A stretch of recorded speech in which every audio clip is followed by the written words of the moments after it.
morning. It's a Saturday morning here. It's about 30-some degrees outside, good and cold. Not really feeling too motivated. I tried to film this video last night, and it ended in me taking a cussing fit. But I figured it was a really good time to maybe help some people out that's having the same issue that I'm having with this power glide. The guy who built it for me, George, is on his way down today to help me out. I got the transmission up in place last night, just fitting for a cross member, and realized I'm gonna have to have a different cross member and had to build one. You know, no big deal. But once it was getting into place, I couldn't get it to go all the way in, and I couldn't figure out why. Well, comes to find out, the converter wasn't in all the way, which, you know, could have happened. You know, I may have knocked it out, whatever I thought. Well, I get it out on the workbench, and I'm supposed to have 1 1/8 inches from the converter mounting pad, to the outside of the case. And I'll show you how to measure that in just a minute. And then I'm going to show you a few things that you need to check out before you deem off what could be your issue. I still don't know for sure what my issue is right now. Hopefully, what we're thinking is it's just some power glides are hateful about getting a converter in. Hopefully it's just not lining in with the input shaft or whatnot. But it's supposed to drop in 3 times. And I can show you the 3 slots it'll drop into and maybe help somebody else out. And then we can get back with filming the video of what I had initially in mind, because last night was hectic. I just pulled the truck in and had ice all over it, and it was melting in the floor. Floor was wet, I was wet, cold, mad, pissed off. But I'll flip around here and I'll show you kind of what we had going on. Okay, on a power glide, your input shaft, and you have your, I want to call this the stator spline. I'm not 100% sure, but I know this is the second step. And then inside, I don't know if you can see it on camera, but there is a ear, 2 ears, that your converter meshes with to turn the pump. Okay. What was happening is, to get your measurement, you want to lay a straight edge across the bell housing like this and measure from this side of it to where your converter is and get your measurement. Now, on the truck, if you come onto here and you measure from the block to the flex plate is 1 inch. So that tells me that that flex plate is going to sit past this point right here, 1 inch. Okay. Well, that leaves you with an 1/8 inch gap, and that's what you want your converter to slide out to a boat, because you don't want it bottom out the pump. So I'm only getting 3/4 of an inch from here to the converter mounting spot. So that tells me that I've got some issues. So first thing you want to check, they make 2 different types of spline shafts for power glides. You have a turbo spline and a converter spline. I have a converter, torque converter over here. I'll get out in just a second to show you guys the difference. So what you'll do is you'll look down in the hole here, and you'll see that you have the more fine splines. A power glide, I have one over here, is more of a coarser, less splines in it. Let's see if we can get it out here. Out of the archives. See, it's a little different. Well, a lot different. Actually, won't even come close to working. So that could be one of your reasons. Your second reason could be that your input shaft is too long. Okay. So what I did is I took a die caliper and I measured from back in there where you bottom out on the pump to the end of this input shaft, and I got 6 inches. 6 inches, and then whatever the little thousandths number is. So it fell. And I came over here and I did the depth on the converter, and it came up to be exactly what I needed. All of them could be different, all of them may be the same, I don't know, but you guys just measure yours. Next thing could be, the ears in the pump could be bigger than the notches in the converter. Okay. The next thing that it could be is if this input shaft ain't in all the way, if it don't seem to be in all the way, there's a thing back in here. Let me try to pull this out one-handed here. That hurt my little rings. Okay. There's a thing back in there, I don't know if you can see it. There's a brass bushing. Maybe. Anyways, the camera won't focus, but it's a brass ring that I learned about last night from a couple of my buddies that were trying to help me figure out why the converter wouldn't go in. called the wedding band. And the best that I understand is the wedding band is it helps the nipple of the input shaft on the back of it. It's what it sits in and rides in. Now, I'm no transmission man, but I'm learning as I'm going. But that's my best understanding right now. And once George, the guy who built the transmission, gets in here today, and we get the converter in, I'll be able to tell you guys exactly what my issue was, and maybe this will help somebody else. I thought about just completely scrapping the video because I'd botched it so bad. But there's a lot of good stuff in here that you guys may be able to use.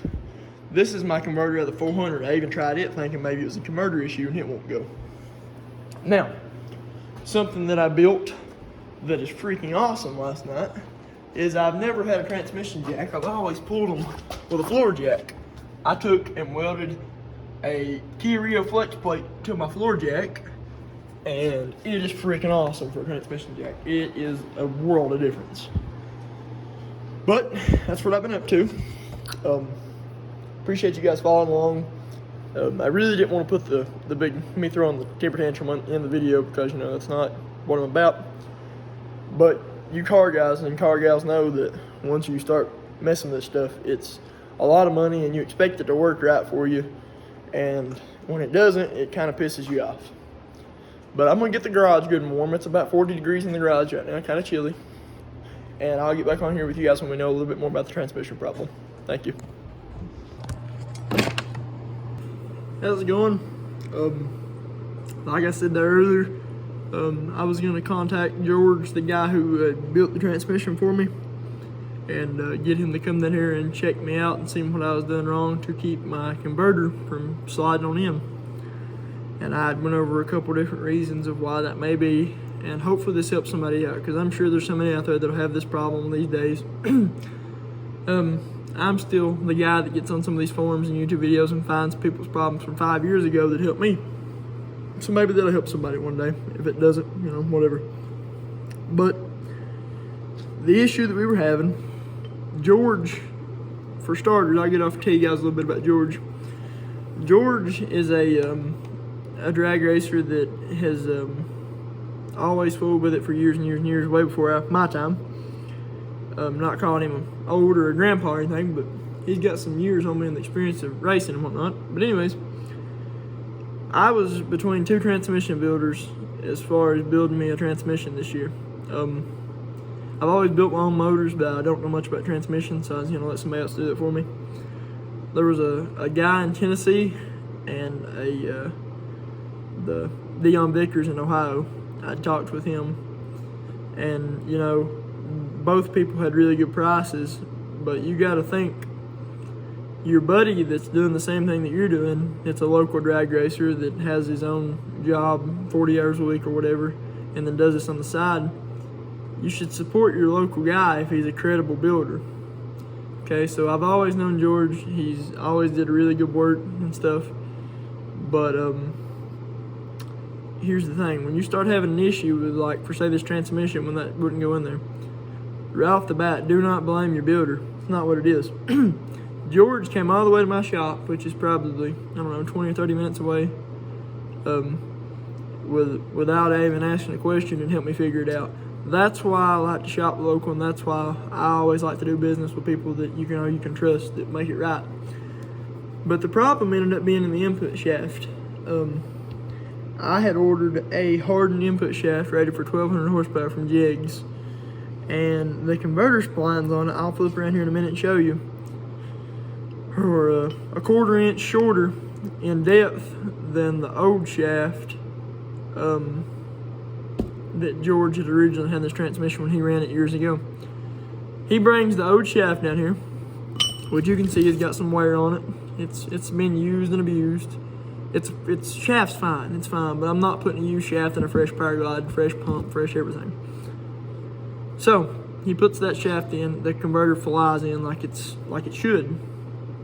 So we get to doing some measuring, and here's what we found. These are stood up right now on a flat, and you can see right here is where these splines stop, and these splines keep going. The converter was bottoming out right here, if you guys can see that or not. right there. There's a hard line, you can feel it with that screwdriver. This one goes all the way up to the beveled end, bevels up into the shaft. So that was the issue. Now, I'm not saying this will be your guys' issue, and I'm not saying that this is a cure-all for all your converter problems. There's a million different problems, and I named a couple of them earlier. There's a lot of different clearances and stuff that you need to look at. There's a lot of different lengths of shafts, lengths of splines, spline separation, spline count, spline taper, everything in the world that you could have an issue with. Now, what I'm going to do is I hit up Jigs and told them, here's the issue, here's how it's going to be. And they was like, no problem, we'll accept your refund. I'm going to go over to BT, I've already got it ordered by the time you guys are seeing this video. And they're going to send me a shaft that's just like this one. Only it's got the rings in it. Teflon ring seats, whatever. And that'll be it. Also today, went up to my buddies at Dungeon Scrapyard and got this stock S10 cross member. That way we can fit the power glide in, and I can keep my homemade 400 cross member. That way if I ever want to go back to a 400. This right here really kind of pissed me off at first because really this right here I could already have the transmission in, but it was not letting the converter going all the way, and the converter was hitting the flex plate. I just seen that we got 200 subscribers. Guys, that's crazy. 200 subscribers. That means that there's 200 people somewhere that really are interested to an extent of what I'm doing. I did this stuff since I was old enough to fool with any gas engines, go-karts, mini bikes, dirt bikes. You know, there's so much stuff that I've not filmed or like on a day-to-day basis when I come out here and do just like work on my work truck. You know, it amazes me. I'm 200 subscribers to some of these people on YouTube are nothing, but to me that's crazy. You know, I live in a town that's, you know, super small. You know, I'm 30 minutes from the nearest anything at all. You know, I've got a mountain on both sides of me, but to think that there's somebody that's interested in what I'm doing right here in Eastern Kentucky is crazy, and I really appreciate you guys. And I hope that this kind of style of videos, I don't edit out my fuck-ups. The only reason that last night's botched video is not in here is because I acted like a freaking idiot. I was throwing a tantrum, and I don't want you guys to see that, you know, but that happens. Like I said, any of you people that work on cars know you're going to throw tantrums. This is going to happen. I've tried both converters. I've got a power glide converter over there that I showed you guys the different splines. But you live, you learn. This is nobody's fault but a manufacturer's fault. Those splines should have been brought up farther. That's how I'm seeing it. That's how it is.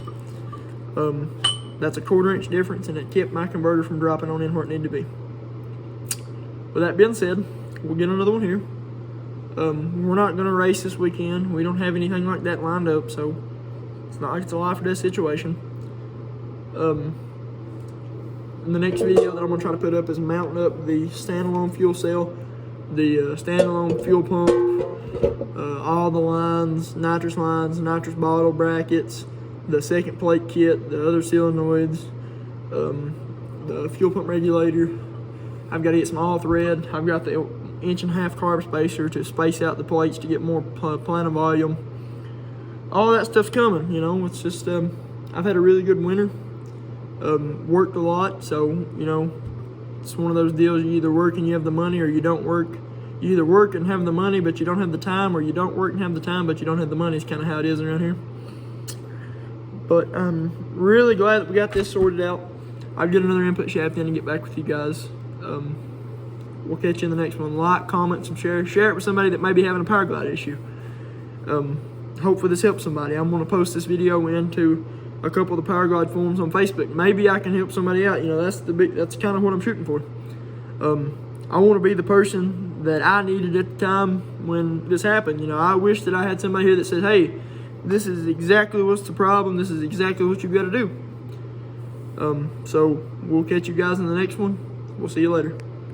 Alright, so me and Madison figured out how to put this scatter shield on. It's not saying that the guy who built the transmission I don't trust, but I like my legs, and I broke everything I've ever owned. And as you can tell, I have bought used parts for about every build on this truck. Some people have the luxury of living on the equator line. I live on the poverty line, and coal is what paid, and it vibrates.